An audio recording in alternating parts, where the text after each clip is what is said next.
Olá! Estamos começando o programa Respondendo sobre as Escrituras, transmitido na rádio Voz de Amor, a sintonia do adorador.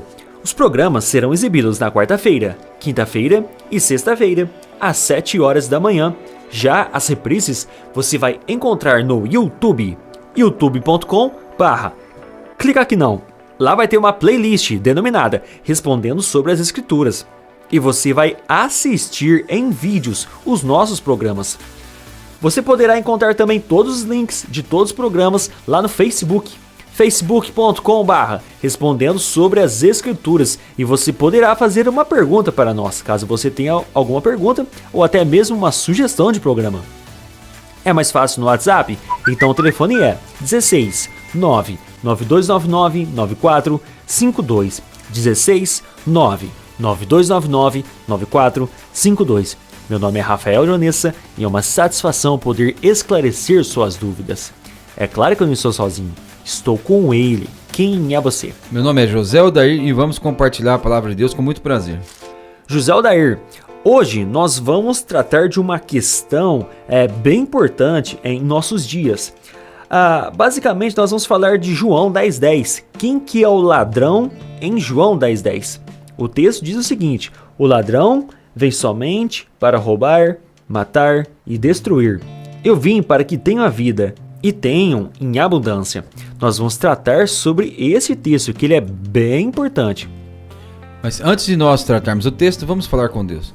Santíssimo Deus, damos graças por poder pregar a Tua palavra, pelo país que nós vivemos, em que podemos fazer isso de uma maneira livre. Nós te louvamos e pedimos que possamos alcançar muitas pessoas que realmente precisam desta palavra. Em nome do Senhor Jesus que nós oramos e agradecemos. Amém. Amém.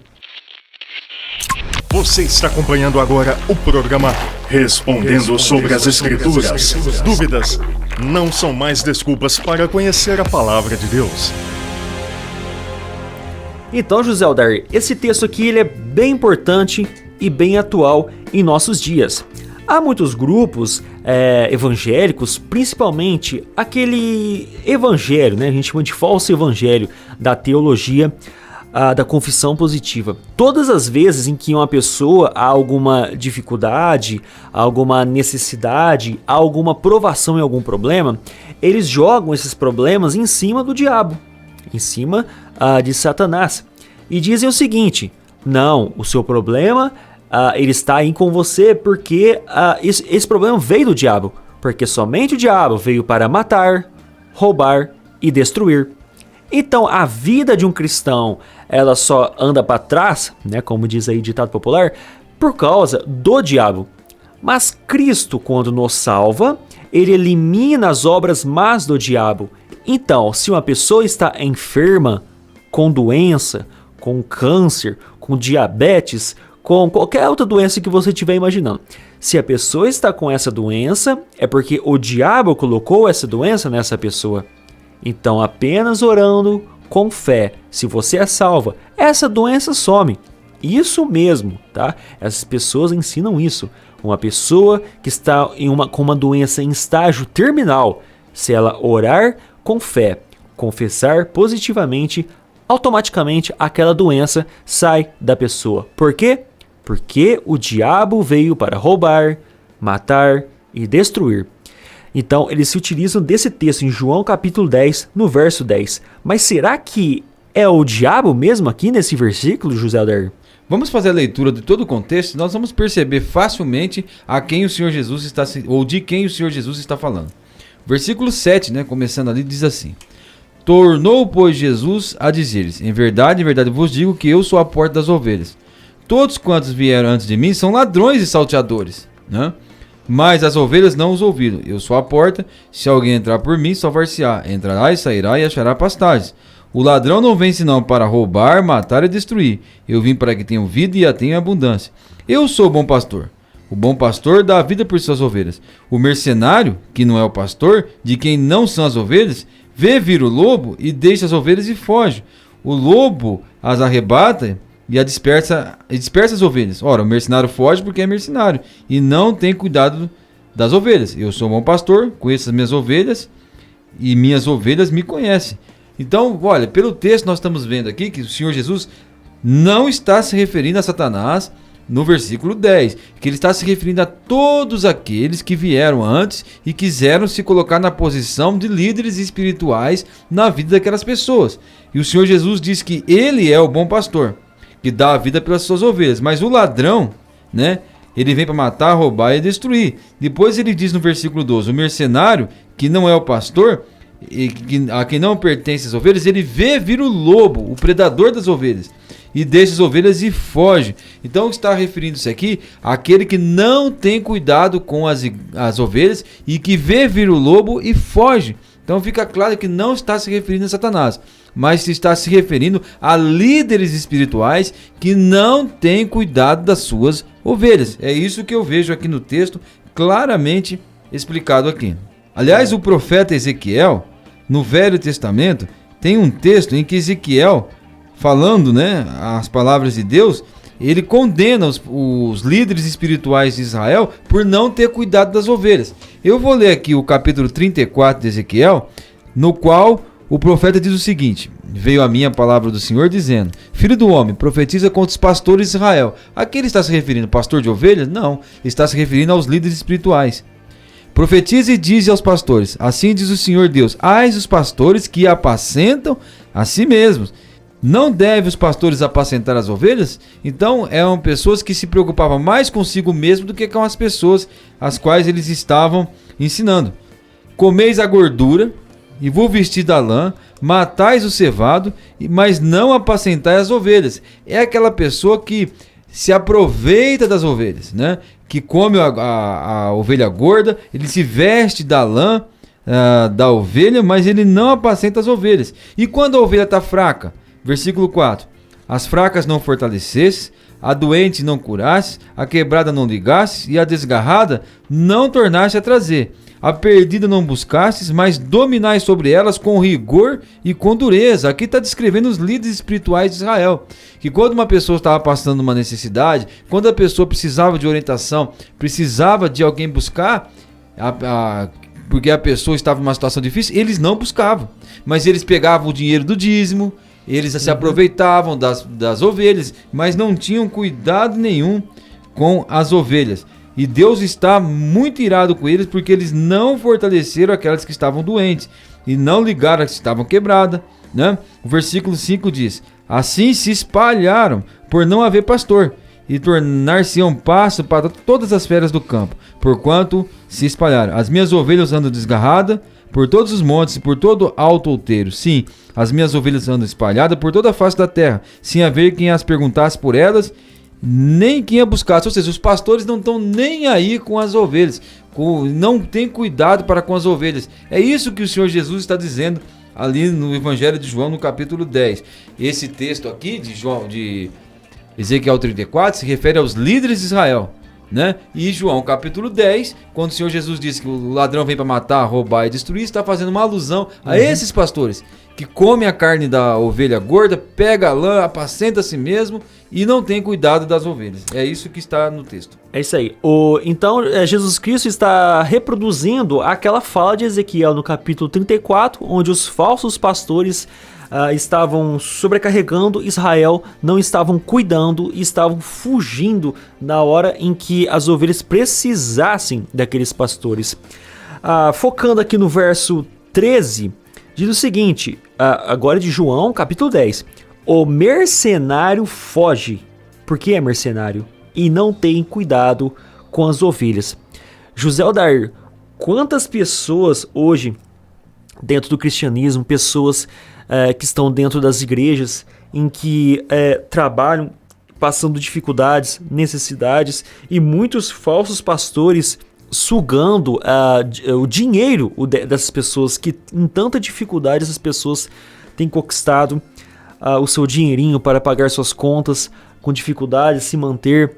Às vezes o marido ou a esposa está desempregado e tem ali os filhinhos, né, para poderem cuidar daquelas crianças. Esses pastores, sem nenhuma dó, sem nenhuma piedade, dizendo o seguinte para elas: continue dando o seu dinheiro para a igreja, né? Dando ali os seus 10%, 15%, não sei, dízimos e ofertas, que Deus vai te abençoar. e ainda jogam ali o problema em cima de Deus. Ou seja, a pessoa dá aquela oferta, aquele dinheiro que Deus vai devolver, sim, com sua graça na vida da pessoa. Então, se a pessoa não receber essas bênçãos, é porque essa pessoa não teve fé. O que eu estou dizendo não é uma criação da minha cabeça, mas muitas igrejas neopentecostais, infelizmente, têm ensinado isso. Pessoas passando dificuldades financeiras, custando, né, a se sustentar, mas dando ali as ofertas, porque o falso pastor, o mercenário, impõe essa teologia, é uma fria, tá, gente? Dizendo que Deus vai sim abençoar a vida daquela pessoa. Então muitas vezes a pessoa tem visto que ela está ficando cada vez mais sem dinheiro, passando dificuldades, necessidades, e Deus não está ajudando ela. Algo está errado. Então o pastor lhe disse que o problema está com a pessoa que não tem fé. E sabe que eles têm uma tática que a gente pode ver é o seguinte: tudo está na igreja, né? Tudo que eles fazem está voltado para trazer a pessoa para dentro da igreja. Você vai ser abençoado se você estiver lá, é lá que Deus vai falar, é lá que vai haver poder. É lógico que o cristão tem que se reunir, mas eles transferem a fé que é da pessoa que tem que estar no Senhor Jesus para a igreja. Alguns chegam a dizer: nós que pertencemos a esse grupo, nós temos que ter orgulho, nós temos que estar felizes porque esse grupo é superior, porque a tática é trazer as pessoas para dentro da igreja. Mas quando as pessoas deixam de vir, né, eles vão atrás? Quando as pessoas estão passando necessidade, eles vão lá ajudar? Não vão, né? Agora, eu quero que você pense num contraste entre o apóstolo Paulo e os demais apóstolos como líderes, como pastores. Pedro chega a dizer que ele é pastor, como os outros, presbítero como os outros, né? 1 Pedro capítulo 5. Agora, olha o que Paulo fala a respeito dos apóstolos, que eram os líderes no seu tempo, né? Ele fala no versículo 9 de 1 Coríntios capítulo 4. E compara com os líderes de hoje em dia, com os ladrões que estão matando porque não pregam o evangelho verdadeiro. Isso está levando a pessoa à morte espiritual eterna, né? Estão destruindo a pessoa emocionalmente, estão destruindo a pessoa financeiramente, estão roubando essa pessoa. Mas veja a diferença com o apóstolo Paulo. Paulo diz assim: porque tenho para mim, 1 Coríntios 4:9, que Deus a nós, apóstolos, nos pôs por último, né? Como condenados à morte, pois somos feitos espetáculo ao mundo, aos anjos e aos homens. Nós somos loucos por amor de Cristo e vós sábios em Cristo. Nós fracos e vós fortes. Vós ilustres e nós vis. Até a presente hora sofremos fome e sede, estamos nus, recebemos bofetadas e não temos pousada certa. Nos afadigamos, trabalhando com as nossas próprias mãos, somos injuriados e bendizemos, somos perseguidos e sofremos. Somos blasfemados e rogamos até o presente tempo. Temos chegado a ser o lixo deste mundo e como escória de todos. Que contraste, né? Veja que Paulo diz que ele sofre neste mundo, não tem pousada certa, nus e passa fome e recebe bofetadas e não tem lugar para dormir. Veja, é o contrário do que eles estão pregando por aí. Isso. Porque o líder da igreja é aquele que se dá pela igreja, como o Senhor Jesus disse. O bom pastor dá a vida pelas igrejas, né?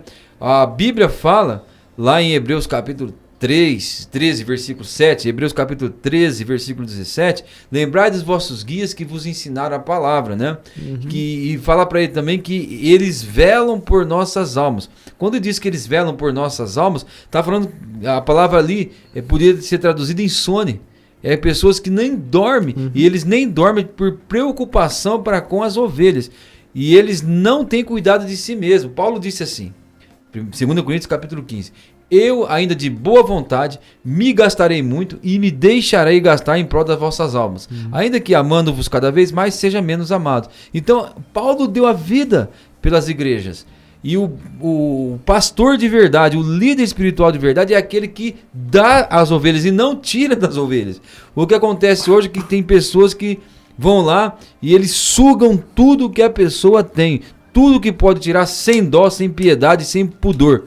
O apóstolo Paulo diz que de ninguém cobicei prata, nem ouro, nem veste. Vós bem sabeis que essas próprias mãos me providenciaram o que eu precisava para mim e aqueles que estavam comigo. Aos Tessalonicenses, Paulo que falou que trabalhou dia e noite para não ser pesado a igreja. Muito diferente dos líderes que nós temos visto hoje, que estão comendo a carne da ovelha gorda, tirando a lã dela e se vestindo com elas e deixando as ovelhas sem cuidado, sem disciplina, sem exortação, sem consolação, sem nada. É isso aí. Em João 10, no versículo 12, diz o seguinte: o mercenário que não é pastor, a quem não pertencem as ovelhas, vê vir o lobo, abandona as ovelhas e foge. Então o lobo as arrebata e dispersa. Interessante, os fariseus nesse período, que também sugavam o dinheiro dos pobres necessitados judeus. Roubavam as casas das viúvas. Isso, e também obrigavam eles a pagarem ali o tributo para a reconstrução do segundo templo. Eles não queriam nem saber. Dê o tributo para construir o nosso templo. Um momento de muitas dificuldades em que os judeus passavam nesse período. Roma retirando o dinheiro ali de Jerusalém, as pessoas passavam sim dificuldades. O Sinédrio, os fariseus não protegiam os judeus. Pelo contrário, sugavam, mas não ajudavam. Enquanto os publicanos retiravam também os dinheiros dos impostos, os fariseus não estavam nem aí. Os judeus tinham que dar o dinheiro para o templo, tinham que pagar o tributo para terminar o segundo templo, mas os religiosos, os fariseus, não ajudavam aquelas pessoas, não auxiliavam elas. E hoje, muitas pessoas passam dificuldades financeiras, desempregadas, e esses falsos pastores que deveriam reverter a renda da igreja para essas pessoas necessitadas, ao contrário, diz o seguinte: não, você está passando essas dificuldades porque você está em pecado. Então esse lobo, que é uma figura do diabo, uma figura de Satanás, ou até das tribulações na época ali, vinda do governo romano, né? Da ditadura desses romanos. Então, os religiosos afastavam dessas pessoas e deixavam elas se virar, né? Se vire você com os seus problemas. E hoje muitos pastores fazem isso. Nas dificuldades que as pessoas têm passado dentro das igrejas, os pastores não estão ajudando. Eles não mantêm ali quantos anos, às vezes, uma pessoa ajudou a manter uma igreja, mas quando ela passa dificuldade, a igreja não mantém essa pessoa. E então os pastores fogem, deixando essa pessoa aí passando várias dificuldades e várias necessidades. Tem um texto, Rafael, que eles usam para dizer que não se pode um cristão sofrer e não pode um cristão ficar doente. Lá do Velho Testamento, nós vamos encontrar em Isaías capítulo 53 e o versículo 5, o seguinte, falando a respeito do Senhor Jesus, né, uma profecia que Isaías trouxe há 750 anos antes de Cristo. Ele diz assim: mas ele, Jesus, foi ferido por causa das nossas transgressões, moído pelas nossas iniquidades. O castigo que nos traz a paz estava sobre ele, e pelas suas pisaduras nós fomos sarados. Né? Todos nós andávamos desgarrados como ovelhas, cada um se desviava pelo seu caminho, e o Senhor fez cair sobre ele a iniquidade de nós todos. Né? Agora, o versículo que eu realmente queria, até um pouquinho antes, é no versículo 4, que ele fala assim: verdadeiramente ele tomou sobre si as nossas enfermidades, e as nossas dores levou sobre si. E nós o reputávamos por aflito, ferido de Deus e oprimido. Então eles dizem aqui que se Jesus levou sobre si as nossas enfermidades e as nossas dores, então ele já pagou e nós não precisamos ficar doentes. Isso. E se nós temos alguma doença, quem colocou foi Satanás. Isso. Por isso que eles usam João 10:10 para dizer que o diabo veio para matar, roubar e destruir. Então, destruir a vida de uma pessoa. Uma doença pode destruir a vida daquela pessoa. Se você é salvo, logo Jesus Cristo morreu para tirar nossas dores, né? Levou sobre si nossas dores. Então o diabo não pode te tocar. Você é intocável. Então o cristão só pode ser tocado caso ele esteja em pecado. É isso que acontece dentro desse tipo de igreja. Você está com câncer, você está pecando. Você está com diabetes, você está pecando. Se você parar de pecar e crer em Cristo, sua diabetes é curada, seu câncer é curado, sua fibromialgia é curada. É isso que eles têm ensinado, baseando aí em Isaías 53. Mas tem muitos problemas nesse tipo de interpretação. Primeiramente, no Antigo Testamento há várias referências sobre o Messias. Como é que o Messias seria, como é que o Messias agiria, e isso aí em Isaías 53 é uma profecia messiânica. Foi cumprida lá em Mateus capítulo 8, no verso, vamos ler a partir do verso 14. Tendo Jesus chegado à casa de Pedro, viu a sogra deste acamada e ardendo em febre. Mas Jesus tomou-a pela mão e a febre a deixou. Ela se levantou e passou a servi-lo. Chegada a tarde, trouxeram-lhe muitos endemoniados, e ele, meramente com a palavra, expeliu os espíritos e curou todos os que estavam doentes, para que se cumprisse o que fora dito por intermédio do profeta Isaías. Ele mesmo tomou nossas enfermidades e carregou as nossas doenças. Realmente, em Isaías 53, cumpriu-se sim. Em termos de doenças físicas, cumpriu lá em Mateus capítulo 8. Então, para o cumprimento dessa profecia, foi necessário que ele expelisse demônios, que ele curasse pessoas, para que se cumprisse a profecia, para as pessoas ali, para os judeus entenderem que ele é o Messias. Bom, o que está em foco aqui por Isaías é a reação do povo. O que se esperava do povo? Em Isaías capítulo 35, o versículo 4 diz assim: Dizei aos turbados de coração, sede fortes, não temais. Eis que o vosso Deus virá com vingança, com recompensa de Deus. Ele virá e vos salvará. Então os olhos dos cegos serão abertos e os ouvidos dos surdos se abrirão. Então os coxos saltarão como servos e a língua dos mudos cantará, porque as águas arrebentarão no deserto e os ribeiros no ermo. Então Isaías diz que quando o Messias chegasse, ele iria curar os cegos, os coxos, os surdos e os mudos, né? Inclusive, quando João Batista estava preso, João teve algumas dúvidas e ele pediu para que uns discípulos dele fossem até o Senhor Jesus e fizessem uma pergunta para ele. A pergunta foi a seguinte: João mandou perguntar: és tu aquele que haveria de vir ou devemos esperar outro? Qual foi a resposta do Senhor Jesus? Ele não disse eu sou o Messias, mas ele mandou os discípulos dizer a João, né? Os cegos veem, os coxos andam, os surdos ouvem, né? Os mudos estavam falando. Então Jesus disse, fala isso para João. Quando João ouviu isso, ele identificou Isaías 35. Isso. Né? Aí, qual foi a reação de João? Ele é o Messias. Agora o povo viu tudo isso acontecer. E qual que deveria ser a reação do povo? Ele é o Messias. Isso. Ele está fazendo tudo o que está acontecendo em Isaías, o que está escrito em Isaías 35. Mas não foi essa a reação do povo. A Isaías fala, contudo, nós o reputávamos, ou seja, qual foi a reputação que nós demos a ele diante de todos os milagres? Ele foi aflito, ferido de Deus e oprimido, ou seja, este homem não é de Deus. Porque o que aconteceu com ele, aqui descreve a crucificação, as suas feridas, ele está sofrendo tudo isso porque ele não é um homem de Deus. E essa aflição que veio a ele foi Deus que trouxe.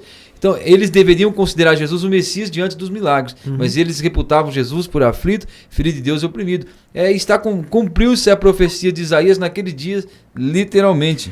É interessante também que esse tipo de cristão, que eu não sei se eu posso julgá-lo como cristão, mas enfim, esse tipo de pessoa, ele tem um comportamento muito semelhante a um judeu fariseu, um religioso da época. Os fariseus, para quem não saiba, né, não saiba da história, mas os fariseus, eles tinham uma crença de determinismo, né? Se Deus determinasse a doença naquela pessoa, é por causa do pecado dela, porque Deus queria que aquela pessoa fosse doente.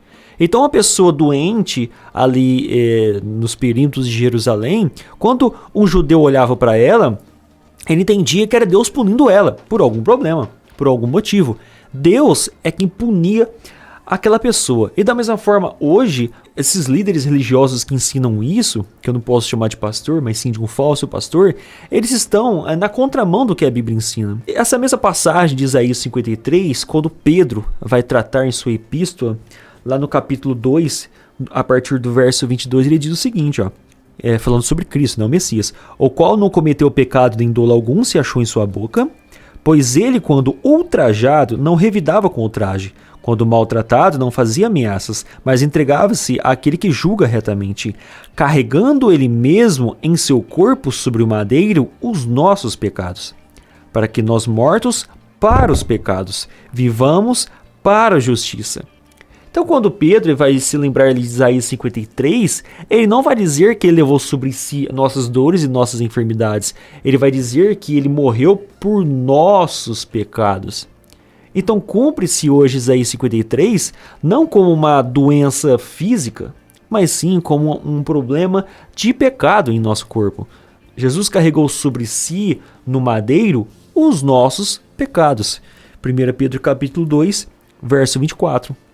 Então, o que nós podemos ver sendo ensinado nesses lugares? Que você não vai ter sofrimento e tribulações, que você vai comer o melhor dessa terra, que você vai ter dinheiro e tal. E eles vão incentivando as pessoas a buscarem coisas que a palavra de Deus fala para você não buscar.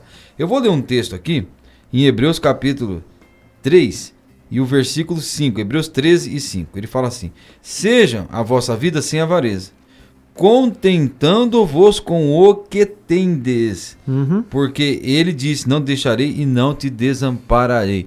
A Bíblia diz que você deve se contentar com o que você tem. E eles dizem que não, que você tem que sempre buscar mais, você não deve se contentar com pouco.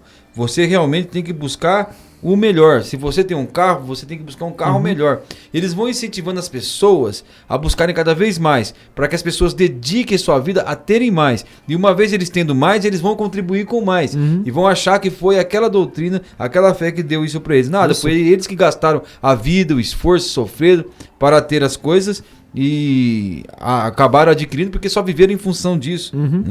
Em 1 Coríntios, no capítulo 9, no verso 10, eles usam ali um versículo fora do contexto. Eu vou fazer leitura e vou explicar como que eles trabalham em cima desse texto aqui. O texto diz o seguinte: ou é seguramente por nós que ele o diz? Certo que é por nós que está escrito, pois o que lavra, cumpre fazê-lo com esperança. O que pisa o trigo, faça-o na esperança de receber a parte que lhe é devida. Então, novamente, o que pisa o trigo, faça-o na esperança de receber a parte que lhe é devida. Eles interpretam dessa forma: você age como cristão, dê as suas ofertas, tenha fé que automaticamente você vai receber a parte que lhe é devida. É como se Deus fosse obrigado a te devolver aquilo que você deu. E não somente isso. Eles usam jargões. O jargão 1. O retorno de 100 para 1. O retorno de 100 para 1. Outro jargão. Eles dão o nome da oferta do dízimo de semente. Por que eles dão o nome do dízimo ou na oferta de semente? Porque uma semente você planta, logo ela cresce e frutifica. Então eles acham que é uma coisa assim automática. Você oferta, você dá o dízimo, você tem a sua fé, automaticamente você recebe a parte que lhe é devida. 1 Coríntios 9:10. Só que esse texto aqui mostra ali Paulo com todo o direito de receber também o que lhe é devido. Ele não trabalha? Se ele trabalha, ele merece receber o seu salário, porque todo trabalhador é digno de receber seu salário. Mas no verso 12, eles pulam o verso 12 de 1 Coríntios capítulo 9. O que diz no verso 12? Se outros participam desse direito sobre vós, não o temos nós em maior medida? Entretanto, não usamos desse direito. Antes, suportamos tudo para não criarmos qualquer obstáculo ao Evangelho de Cristo. Então, Paulo não usa desse direito para não sobrecarregar as igrejas, para não sobrecarregar os irmãos. Então, nós estamos usando aqui, para você não se perder, nossa linha de raciocínio é o seguinte. João 10:10, eles vão dizer que o diabo veio para matar, roubar e destruir. Então, se um cristão tem sua vida financeira ruim, se o cristão tem doença, é culpa do Satanás, é culpa do diabo. Então, ele não tem fé. Esses falsos pastores jogam a culpa, então, em Deus. Deus não foi capaz de colocar seu manto em cima dele e cobrir com segurança aquela pessoa porque ela está sem fé. e é o diabo quem faz todas essas coisas. Então, uma pessoa que por circunstâncias da vida sofre um acidente, tem alguma doença, alguma enfermidade, uma pessoa que andou de moto sem blusa, né? Sem blusa de frio e ficou resfriado, a culpa é do diabo, porque ele veio para matar, roubar e destruir. Agora, o que é interessante é que esses falsos pastores que apacentam a si mesmos são homens muito ricos, porque estão tirando das ovelhas. Mas eles se usam como exemplo para o rebanho, dizendo, olha, eu sou fiel, e porque eu sou fiel, Deus me abençoou. E assim como Deus me abençoou, vai abençoar você. Isso. Né? É uma hipocrisia muito grande, mas os versículos que Paulo cita em 1 Timóteo capítulo 6, hoje, neste meio, soaria como uma verdadeira blasfêmia, né? Porque Paulo fala no capítulo 6 e o versículo 7 de 1 Timóteo, porque nada trouxemos para este mundo e é manifesto que nada podemos levar dele. Olha só, tendo, porém, sustento e com que nos cobrimos, estejamos com isso contentes.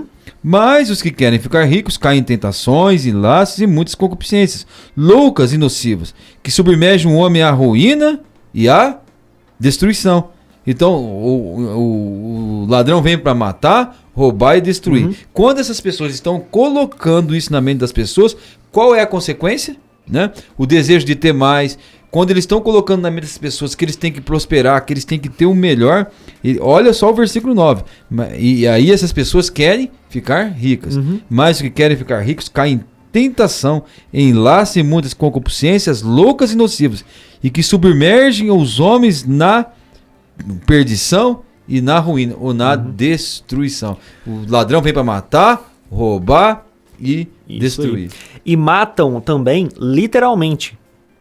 Porque se é o diabo quem traz todas essas coisas e Cristo cura todos esses problemas, essa pessoa então, ela deixa às vezes de tomar medicamentos, remédios, e às vezes são orientados pelos próprios líderes e pastores dessa pessoa, em que ela deve deixar de tomar algum medicamento quando ela está doente, porque ela deve ter fé, ela deve se utilizar da sua fé. Para que tomar um remédio, sendo que a pessoa tem a fé e Cristo veio nos curar de nossas enfermidades e de nossas dores? Porque lá em Isaías 53 não diz que ele levou sobre si nossas dores e nossas enfermidades? Logo, se você tiver, você toma remédios para curar sua doença, e se você crê em Cristo, você não precisa de tomar mais esse medicamento. Há um caso que aconteceu, não me lembro a data, mas que resultou em um filme americano. O filme chama A Promessa de um Milagre, que é um filme que trata sobre, é um debate, né, sobre a razão e a fé. O resumo dele é o seguinte, é baseado em fatos reais.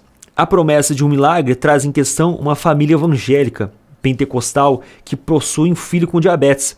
Após um culto, o pastor diz que o filho está curado e os pais param de injetar insulina no menino.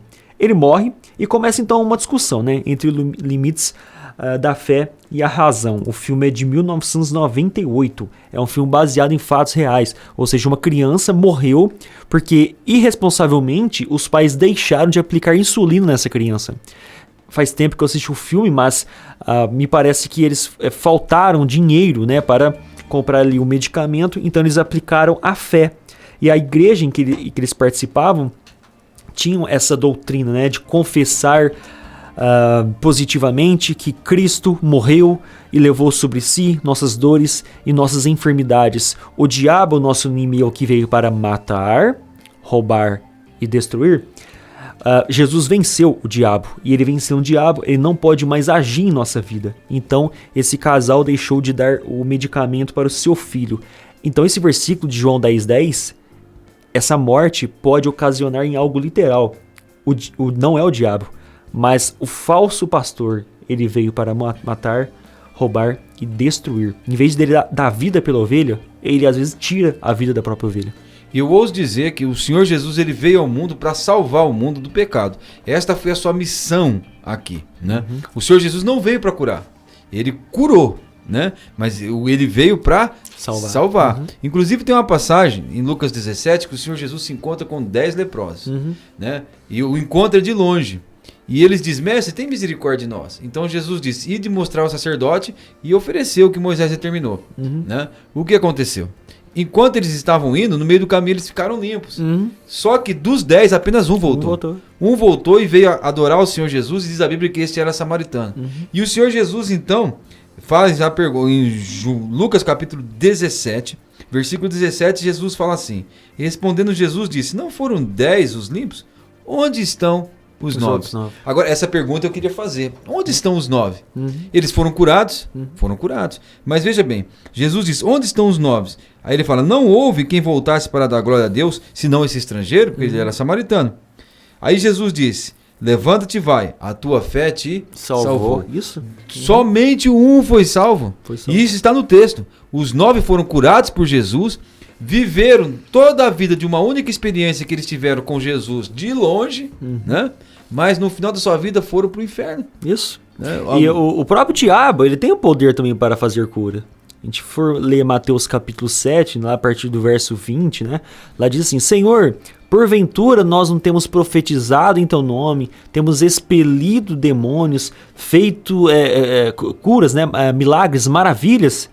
Então naquele dia eu vos direi explicitamente, apartai-vos de mim, eu não vos conheço.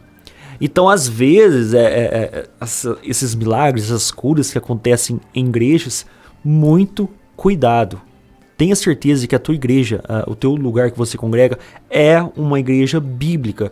Porque se não for uma igreja bíblica, tem uma chance desses sinais aí não ser oriunda de Deus, mas às vezes do demônio, viu? E Jesus disse, eu vim para que tenham vida e a tenham em abundância. E a vida em abundância que ele se refere é a vida eterna, né? Porque depois lá no capítulo 10, versículo 27 em diante, ele vai dizer o seguinte, as minhas ovelhas ouvem minha voz, né? E eu lhes dou a vida eterna e nunca jamais perecerão. Então minhas ovelhas ouvem minha voz e me seguem. Lhes dou a vida eterna e nunca jamais perecerão. E ninguém as arrebatará da minha mão. Quem mas deu foi o Pai, e o Pai é maior do que tudo, e da mão do Pai ninguém pode tirar. Então Jesus veio para dar a vida eterna. Quando levaram aquele paralítico numa cama, num leito, até o Senhor Jesus, e aqueles 4 homens não conseguiram entrar na casa, né? Então subiram na casa, descobriram o telhado e baixaram o homem para a presença do Senhor Jesus, a primeira coisa que você olhando notava qual era a necessidade daquele homem. Todo mundo sabia. Aquele homem é paralítico, ele precisa andar, mas Jesus não olhou dessa forma. Jesus olhou e viu a maior necessidade que aquele homem tinha. E a maior necessidade que ele tinha era a salvação. Isso. E diz o texto ali em Marcos 2, Mateus 9, principalmente Mateus 9 vai dizer isso, que Jesus olhando para ele, vendo-lhes a fé, disse, filho, tem bom ânimo. Não porque ele agora deixou de ser paraplégico naquele momento. Ele vai deixar de ser depois. Mas Jesus disse, filho, tem bom ânimo, a tua fé te salvou. É isso que a maior necessidade do homem é o pecado. Aí, conforme eles blasfemaram, conforme os líderes religiosos, eles questionaram o fato do Senhor Jesus ter perdoado o pecado daquele homem, né? Então, Jesus diz, para que saibais que o Filho do Homem tem poder na terra para perdoar pecados, aí ele disse ao paralítico, levanta, toma o teu leito e anda. Mas a maior obra do Senhor Jesus foi o perdão dos pecados. Isso. E ele fez isso para que saibais que o Filho do Homem tem sobre a terra autoridade para perdoar pecado. Então, pessoas que não pregam o Evangelho, mas pregam essas coisas, né? Que nós temos tratado aqui, curas em primeiro lugar, prosperidade em primeiro lugar, estão matando eternamente as pessoas e condenando essas pessoas à destruição. É verdade. Bom, então acho que ficou muito claro, né?